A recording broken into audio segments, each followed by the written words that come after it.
Are you a genius fool? Why your smartest decisions are leading to ruin. Biblical wisdom blueprint. You are brilliant. You are successful, but you are building your entire future on sand.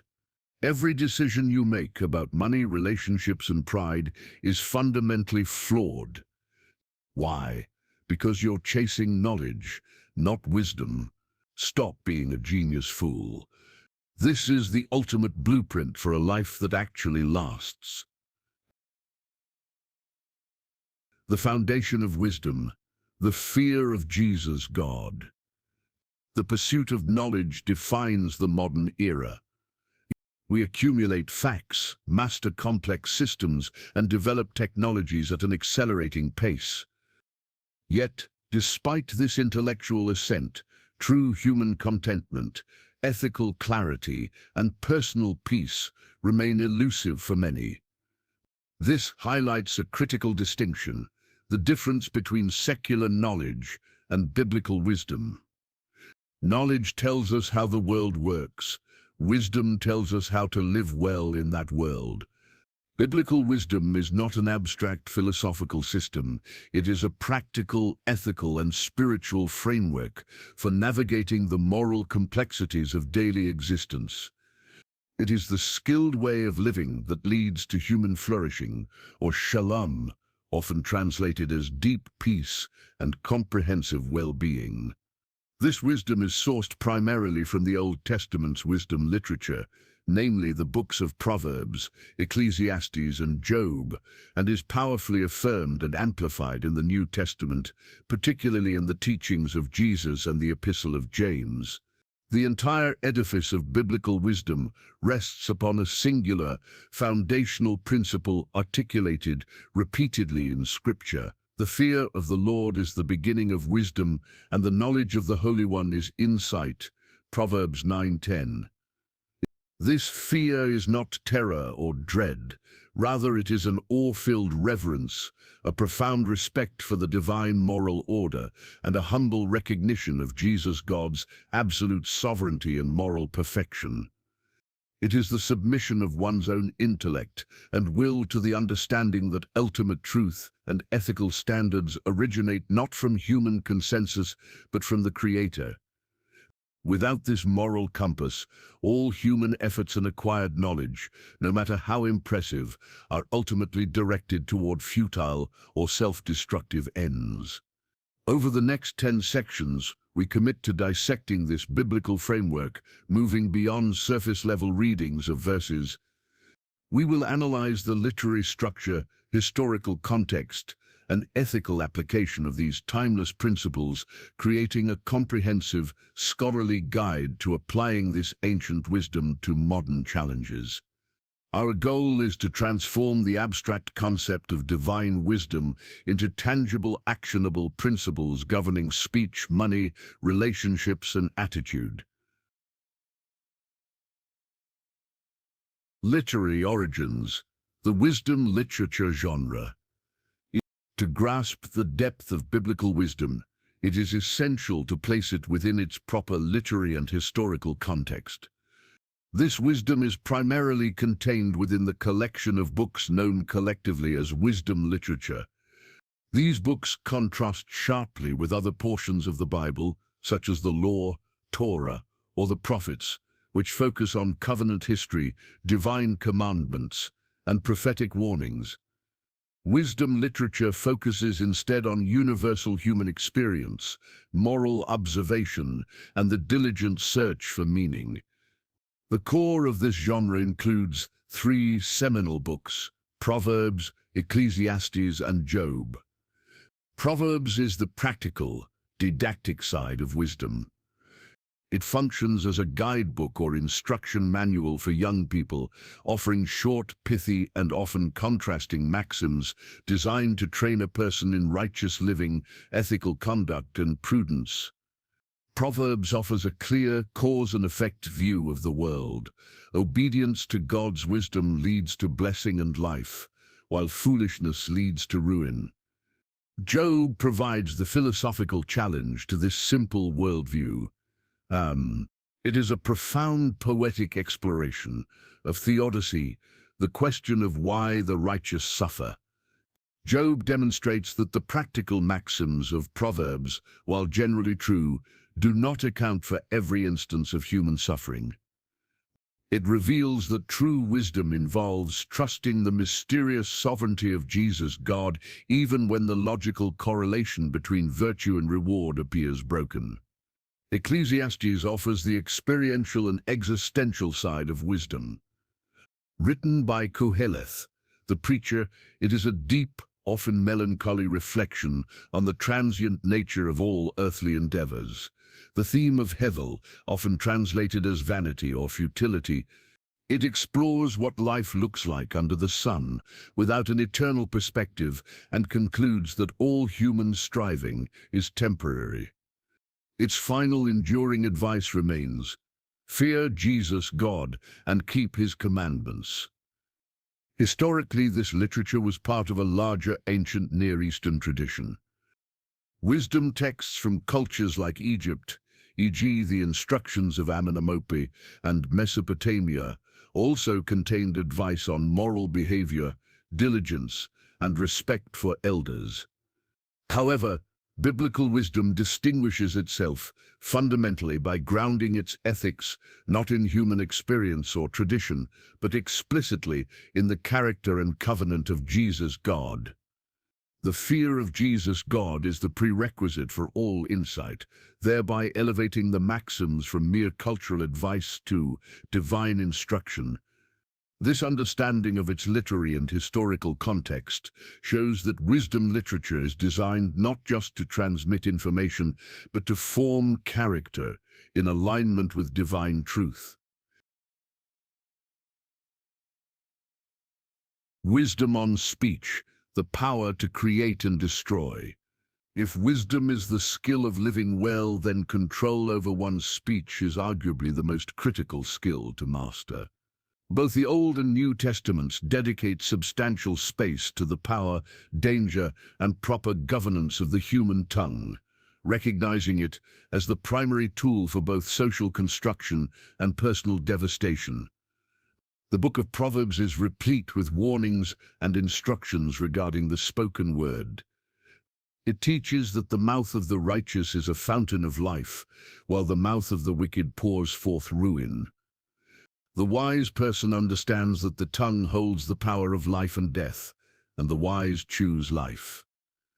The fool, by contrast, is known by his constant, reckless outpouring of words, which only reveal his own lack of discipline and understanding. Proverbs frames the tongue as a barometer of the inner person. What one speaks reveals what one truly thinks and believes. The New Testament provides perhaps the sharpest admonition in the Epistle of James. James uses vivid, unforgettable metaphors to describe the tongue's disproportionate power. He compares it to a small rudder that steers an entire ship, a small organ controlling the course of one's whole life. He also compares it to a tiny spark that can ignite a massive forest fire. The tongue is called a restless evil, full of deadly poison, capable of both blessing Jesus God and cursing men, a profound and dangerous hypocrisy that the wise must overcome. Wisdom in speech, therefore, requires several disciplines: honesty and integrity, speaking truth, avoiding slander, and keeping oaths are fundamental. Deceitful speech is seen not just as a moral failing, but as the very essence of foolishness, which destroys trust and community. Restraint and patience. The wise person is slow to speak and quick to listen. They understand that silence often harbors more wisdom than a hasty reply. Proverbs teaches that there is wisdom in reserving one's counsel and not immediately speaking everything one knows or feels. Encouragement versus gossip. Wisdom focuses on constructive speech, words that build up, heal, and encourage. It actively shuns gossip and slander, which are seen as spiritual violence that separates friends and undermines communal harmony. Mastering the tongue is presented as a superhuman effort, suggesting that true wisdom in speech requires not just human willpower, but divine grace. It is the ultimate test of internal discipline and the clearest external sign of a person operating under the divine fear of Jesus God. Wisdom on money and sloth. Biblical wisdom, contrary to some modern perceptions, does not advocate for an ascetic rejection of wealth, but rather provides rigorous ethical guidelines for its acquisition, management, and use. The wisdom books understand that wealth and poverty are powerful external forces that test the inner character, and the moral choices surrounding work and money are central to a wise life. The most forceful guidance concerns the moral imperative of diligence and the severe condemnation of sloth, laziness. Proverbs frames the lazy person as a fool who shirks responsibility, lives in constant want, and inevitably falls into ruin. The famous example of the ant is used, a creature without a specific overseer, yet diligently working and storing up resources. The message is clear. The wise person is proactive, takes initiative, and works hard to secure their own future and provide for their family. This diligent work ethic is itself an act of worship and obedience. Regarding financial management, prudence is the hallmark of wisdom. Avoiding debt, the Proverbs warn that the borrower is the slave of the lender. Wisdom encourages self-reliance and cautions strongly against the reckless use of debt, which compromises freedom and places control over one's life into the hands of others. Saving and planning. The wise anticipate the future. They save, invest prudently, and build up resources for security. This planning contrasts sharply with the fool who consumes everything immediately and faces destitution when times are difficult. Generosity, money, when acquired diligently, is ultimately a tool. Wisdom dictates that this tool must be used for good, specifically for the generous support of the poor and the marginalized. The wise person understands that holding wealth too tightly leads to spiritual stagnation, while giving freely is an act of trust in the inexhaustible providence of Jesus God. The overall ethos of biblical wisdom on monies is that one's attitude toward possessions is a measure of one's devotion. Wealth is not inherently evil, but the love of money is the root of evil. The wise person respects the power of wealth, works diligently to obtain it, manages it with prudence, and holds it with a generous open hand, knowing that true security rests not in the assets themselves, but in the relationship with Jesus God, the ultimate provider. Wisdom on relationships, friends, family, and conflict. No person can achieve shalom in isolation. Therefore, biblical wisdom provides extensive guidance on the ethics of building and maintaining healthy relationships, recognizing that human interaction is the most frequent arena where wisdom or foolishness is displayed. A central theme is the critical importance of choosing companions wisely. The Proverbs constantly warn against befriending the short-tempered, the malicious, the backbiting, or the sluggard. Friendship is viewed as a crucible that either sharpens character or corrupts it.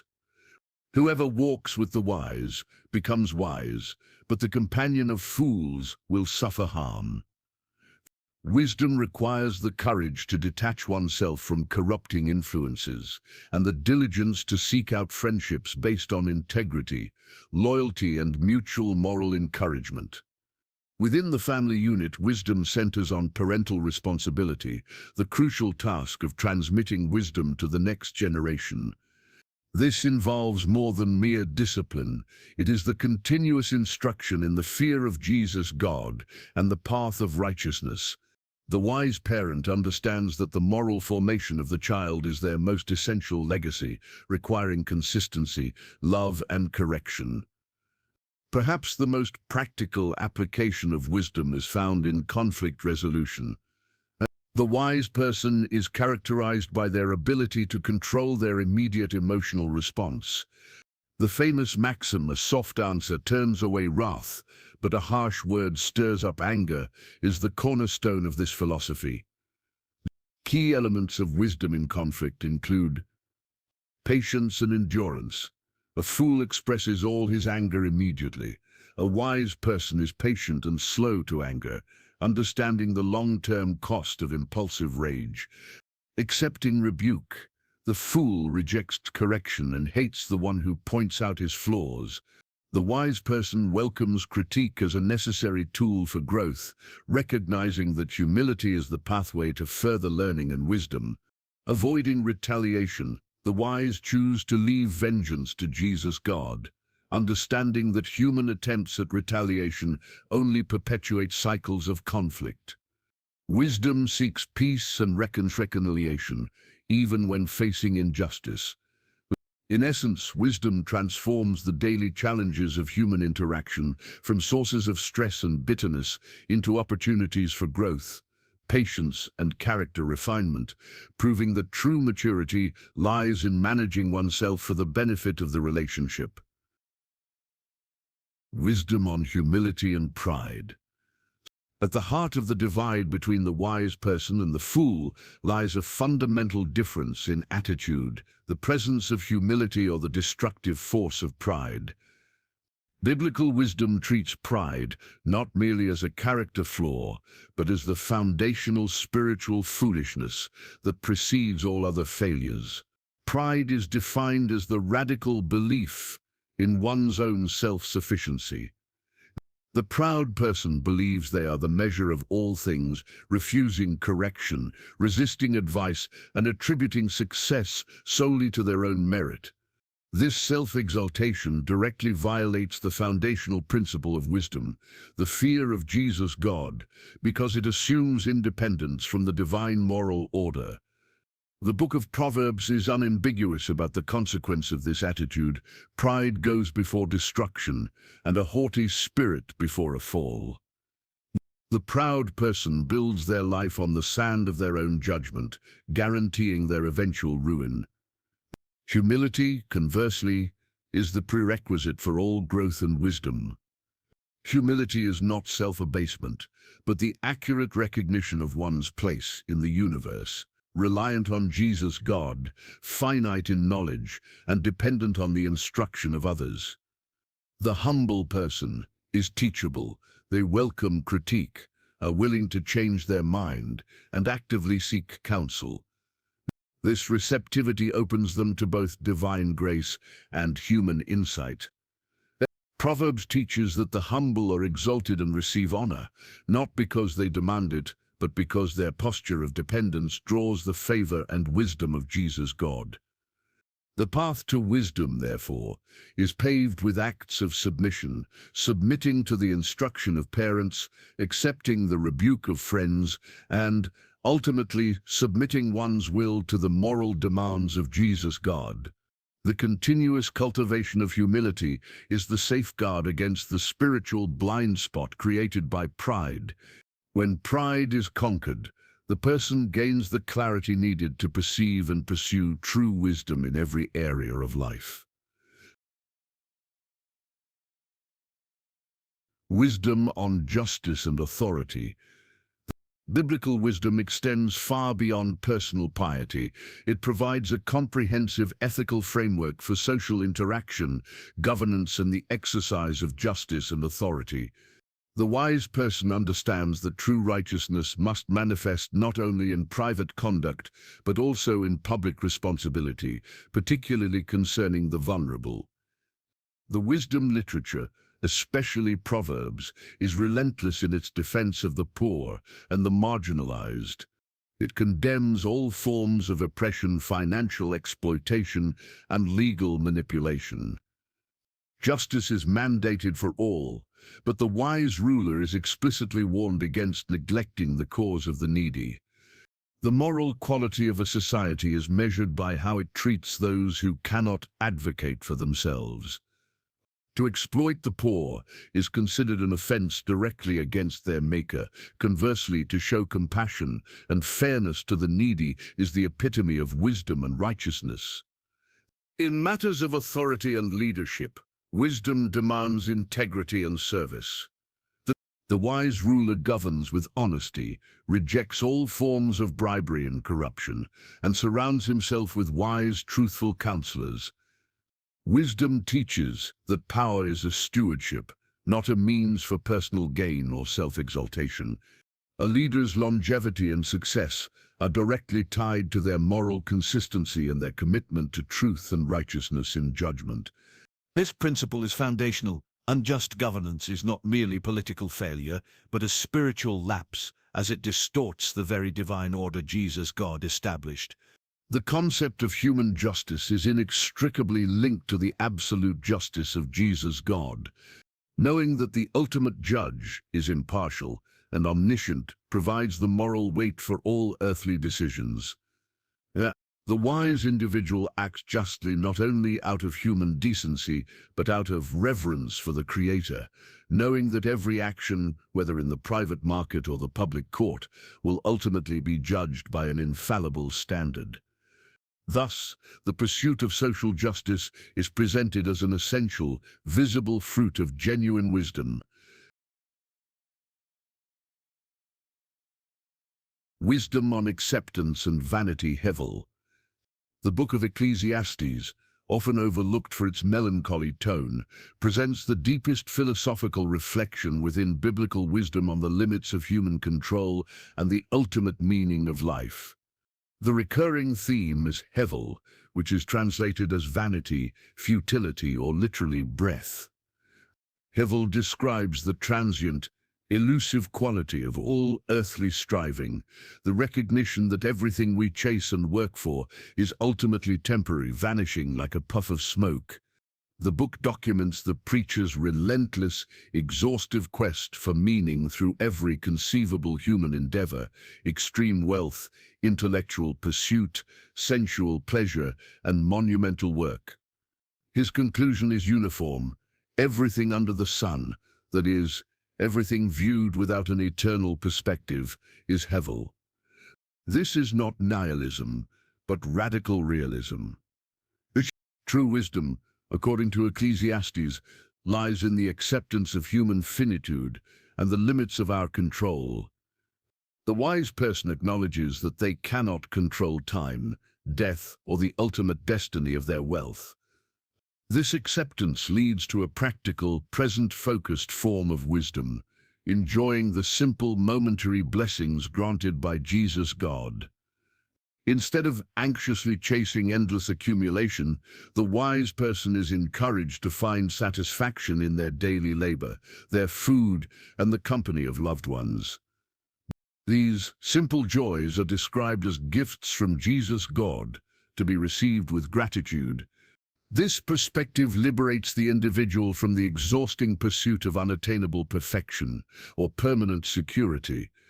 The ultimate wisdom offered by Ecclesiastes is that the solution to Hevel is not found in philosophical resignation, but in returning to the foundational principle: fear Jesus, God, and keep his commandments, for this is the whole duty of man. By accepting the vanity of earthly things, the wise person directs their attention toward the eternal, recognizing that only a relationship with Jesus God transcends the fleeting nature of life under the sun. New Testament wisdom, Jesus and James. While the foundations of wisdom were laid in the Old Testament, the New Testament culminates and perfects this tradition through the teachings of Jesus Christ and the practical instructions of the Epistle of James. Jesus did not merely teach wisdom, he is presented as the very embodiment of divine wisdom, Logos. Jesus' most comprehensive wisdom teaching is found in the Sermon on the Mount. Here, Jesus dramatically elevates the Old Testament's ethical standards, internalizing the law and pushing wisdom into the realm of the heart and intention. He teaches that anger is a form of murder and lust is a form of adultery. This advanced wisdom establishes that true righteousness demands purity, not just of outward deed, but of inward motive. Furthermore, the Beatitudes turn conventional wisdom on its head, declaring that true flourishing blessing belongs not to the powerful and wealthy, but to the meek, the poor in spirit, and the persecuted. The Epistle of James serves as the New Testament's practical wisdom book, mirroring the straightforward, ethical advice of Proverbs, but infused with the heightened demands of the gospel. James makes a crucial distinction between two types of wisdom. Earthly wisdom. This is described as being unspiritual, demonic, characterized by envy, selfish ambition, and disorder. It is the wisdom of the world that leads to conflict. Heavenly wisdom. This is pure, peaceable, gentle, open to reason, full of mercy and good fruits, impartial and sincere. James strongly emphasizes the connection between true faith and practical action, reinforcing that wisdom is always demonstrated by deeds, not just words or intellectual belief. He instructs on handling wealth without partiality, controlling the tongue, as analyzed earlier, enduring suffering patiently, and praying effectively. The New Testament confirms that to be truly wise is to follow the ethical demands of Jesus, making obedience to the gospel the ultimate act of wisdom. Conclusion. Building the house on the rock. We have navigated the vast landscape of biblical wisdom, moving from its ancient origins in the fear of Jesus God through its practical application in speech, wealth, relationships, and attitude, culminating in the perfect wisdom found in Jesus Christ. Our journey reveals that this wisdom is not a collection of clever sayings, but a unified, coherent blueprint for a life of purpose, integrity, and profound peace. The principles we have examined, the disciplined control over the tongue, the proactive avoidance of debt and sloth, the courageous choice of humility over pride, and the commitment to justice for the marginalized, are the essential building blocks of a stable life. They are the practical outworking of the foundational belief that Jesus God has established a rational moral order in the universe. We return to the powerful concluding image presented by Jesus himself, the parable of the house built on the rock. Jesus states that the person who hears his words and puts them into practice is like a wise builder who constructed his house upon the solid rock foundation. When the inevitable storms of life, the floods, the winds, and the suffering arrive, that house stands firm. Conversely, the fool hears the wisdom but ignores it, building his life on the shifting sand, ensuring his eventual, inevitable collapse. The timeless value of biblical wisdom lies in its promise of security. It guarantees that a life lived in reverence for Jesus God's order is one that can withstand any external turbulence. It is the ultimate, enduring pathway to human flourishing, proving that the ancient texts contain the most profound and practical instruction for navigating the complexities of the modern world. By choosing biblical wisdom, one chooses the pathway of eternal life and secures a foundation that cannot be shaken.